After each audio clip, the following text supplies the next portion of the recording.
A couple of things. This social economy is on the business side of things, so the discussion that took place is interesting because a lot of things that were discussed is like, okay, it just makes you think in the sense of some of the research that is being done in the Arctic.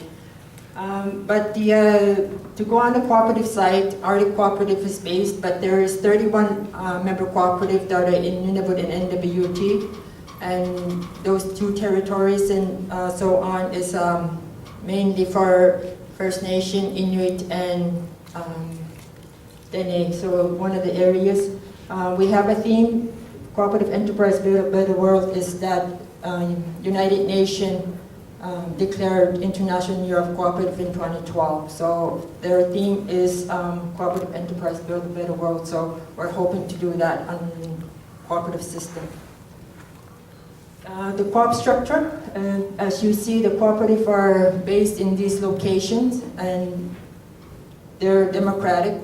Elected members are from the community. They have 7 to 9 board members in each location.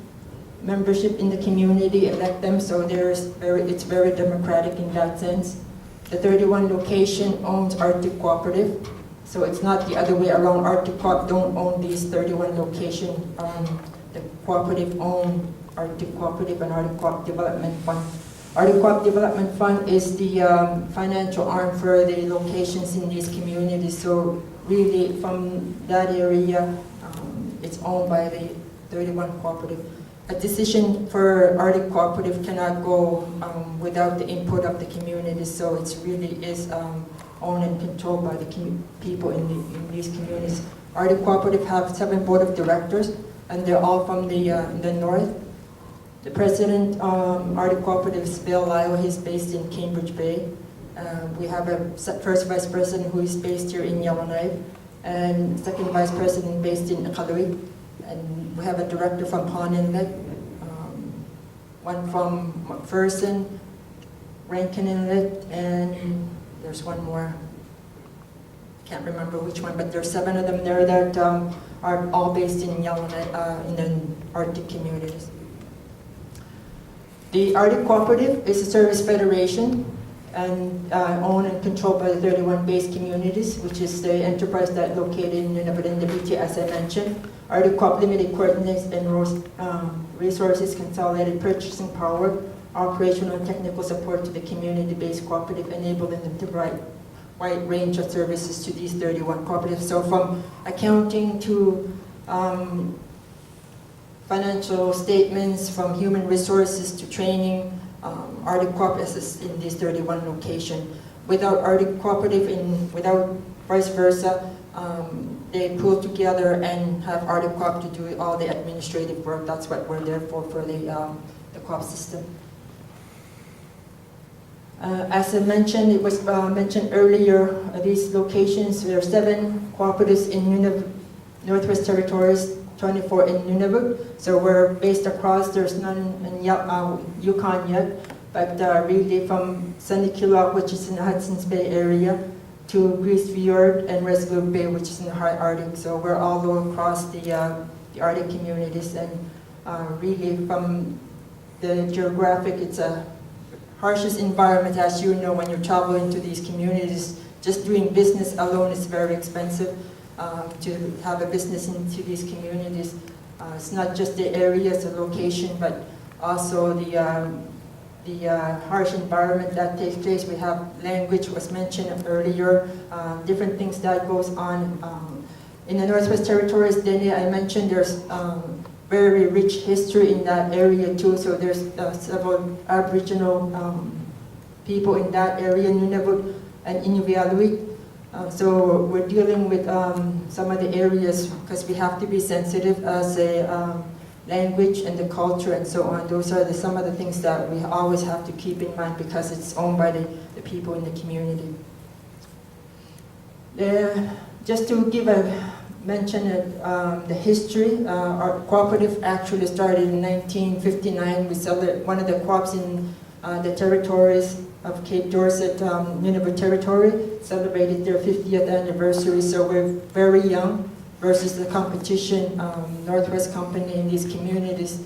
they've been around for 400 years, so we have a very young history on the co-op system in the Arctic. So, but in the sense of the very rich, there was an opening in one of the communities, Kogloktok, so it's a huge celebration to the people of the achievement that they own these businesses in the community.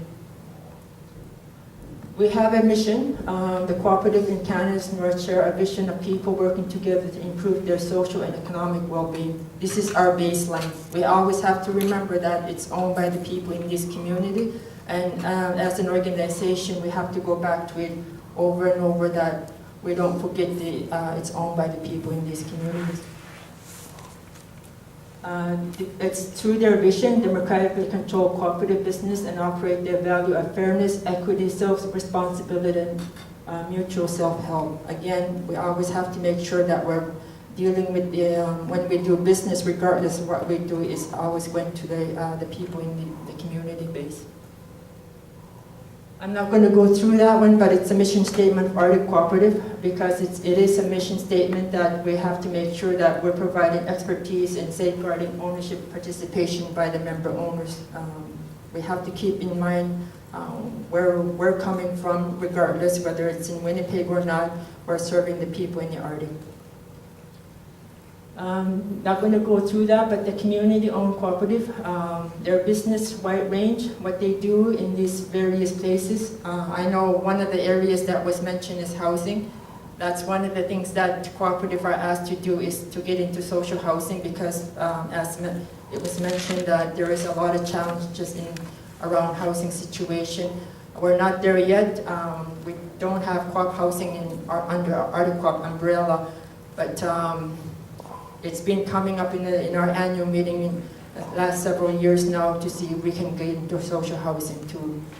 But really, the businesses in these communities majority of them owns retail stores, hotel, tourism operation, cable services, arts and craft. Arts and craft was the base of starting these communities in the Arctic communities. That's when they were selling art, selling them to the southern Canada. That's how cooperative actually started in the communities. Construction, some of them are in construction, fuel distribution. Actually, we don't own the fuel, but the delivery part is serviced through the cooperative system. Not everyone has the fuel business, but some of them are awarded. Construction, heavy equipment and property rental, and variety of agency type services. When they can't get the service in the community, cooperatives tend to take those services, and it actually employs people in the community, so it creates jobs in the communities. One of the areas that we do partner in, as you know, the Popular Nutrition North Canada, that was changed in the last this year, federal program. That was a couple of things that was changed in the co-op system. One other area in Nunavut communities, Nunavut language legislation, because it's legislated in Nunavut, being community-owned businesses, we have to meet the language in the Nunavut communities. Nunavut Poverty Summit, that's going to take place next week, which was mentioned. We're also participating in that area to see how we could partner with the Poverty Summit. Where it's going to go, I don't know yet. Once that summit takes place, we'll have a better idea of how they want to partner with the cooperative system, because really they are in the community based. One of the new initiatives that Arctic Co-op is facing is to financial literacy. We're partnering with Canadian Cooperative Association, and our first pilot project is going to take place end of the month in Pond Inlet, so we'll see how that goes. So we're asked to do a lot of things in the community-based areas, and we can't do them all, but we try our best to try to partner with various groups. One of the areas that is our high priority is training and education. We have a direct leadership training program. It's around governance. We have it around our annual meeting in Winnipeg, and also 24 direct leadership are already taking place. We actually have staff traveling into these communities, and they take direct leadership training. Around staff, change in workplace, customer service, selling merchandising, and professional in workplace. This is very new. It's starting end of the year. So we're very excited over this training program, and I think it's needed for a longest time. So for many years it's been coming, but we're actually there. As you know, that community-based, when we have an opening, I actually came from Joe Haven. Sunday we had an annual meeting. Joe Haven had an annual meeting, and because they have a its own community-based cooperative, they've probably had about 200 attending the annual meeting of Plikita Co-op in Joe Haven. That's democratic, that there's a good participation from the community, how they want to see the businesses that takes places, they have their input. This was actually an opening in Talubira, in Nunavut, and that took place about 2 years ago. So again, going back to the community-based economic situation, is they are participating in these organizations. That's it, and as I mentioned, United Nations declared International Year of Cooperatives, so that's going to be celebrated in 2012. Thank you.